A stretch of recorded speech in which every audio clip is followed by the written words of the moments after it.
tonight, we have lots of things, but one of the things you have to note, we're doing this program again in Foster City in late March, and on the back, we're doing several programs around the peninsula and the Bay Area in general. So take a look, and if you want to join us again, we would love to see you.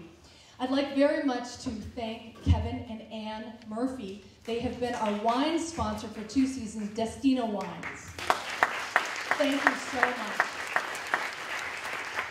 Now it is my great pleasure to introduce somebody who's going to come back later and be our moderator this evening. As you know, this is our evening where we both provide a marvelous presentation, but also we talk about it afterwards. So I'm sure this name is very familiar to all of you. Her name is Tui Vu. She's a 3-time Emmy Award-winning person for co-host on Eye on the Bay, CBS 5's evening magazine program. This year she was named Outstanding Reporter and Correspondent for the National Alliance for Women in the Media Foundation. Here she is, Tui Vu.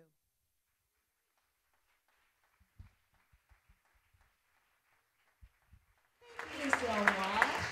Wow, look at it. This is a nice crowd. Thank you. Well, you know what this is about tonight, or if you don't, I'm about to tell you. This is a part of Diablo Ballet's Inside the Dancer Studio, and it's more than just a performance. Really, tonight you're going to get a chance to get a behind-the-scenes glimpse at what it takes to put on a dance of this nature, and later on get a chance to put your questions directly to the dancers and to the artistic director, Lauren Jonas. So it's going to be a very special night.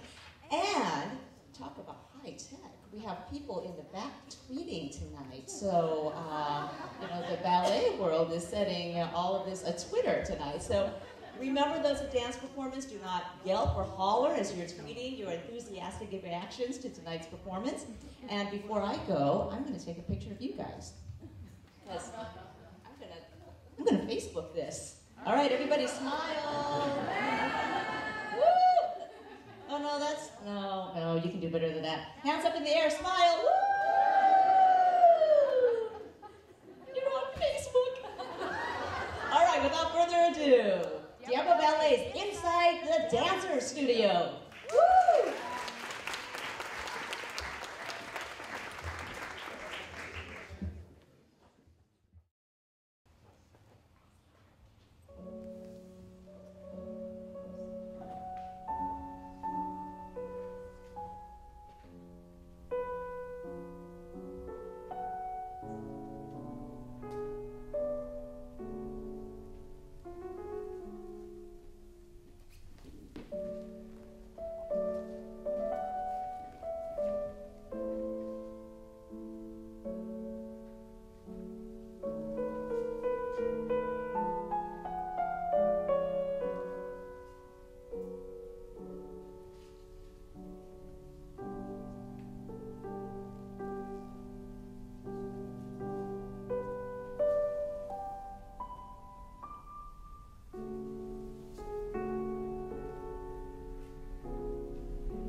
Mes amis, donc nous-mêmes tout ici, nous n'avons pas connu les difficultés, non? Donc nous-mêmes ici, nous voulons que les choses deviennent mieux, non?